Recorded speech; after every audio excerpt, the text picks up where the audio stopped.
एक समय की बात है, भारत के एक गांव में ऋषि व्याघ्रपाद नामक महान ऋषि रहते थे। उनके शिष्य थे विद्यार्थी उपमन्यु, जो बहुत ही बुद्धिमान और धार्मिक थे। उनका मन ईश्वर और ऋषि व्याघ्रपाद के प्रति आदर और भक्ति से भरा रहता था। ऋषि व्याघ्रपाद की गुरुकुल में एक दिव्य गाय थी, जिसका दूध अत्यधिक अमृत समान था।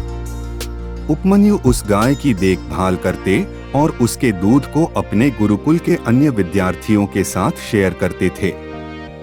एक दिन कुछ अहंकारी विद्यार्थी उपमन्यु के द्वारा इकट्ठा किया गया दूध चुरा लेते हैं और उसे खा जाते हैं।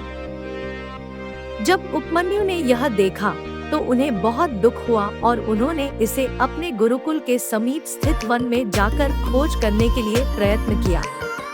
वन में ध्यान और भक्ति से प्रवृत्त होकर उपमन्यु शिव की आराधना करने लगे।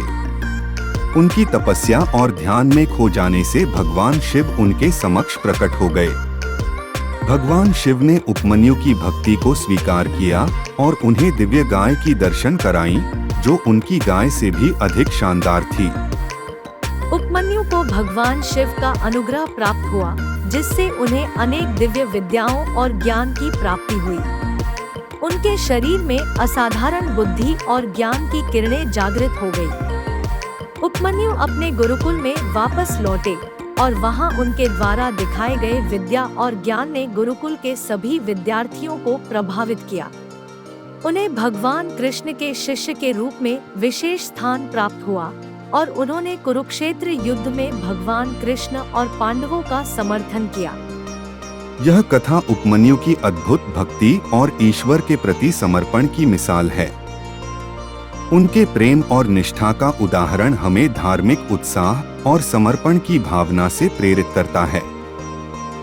इस कथा के माध्यम से हमें ईश्वर की भक्ति में दृढ़ता से लगने और ध्यान की महत्वपूर्णता को समझाती है।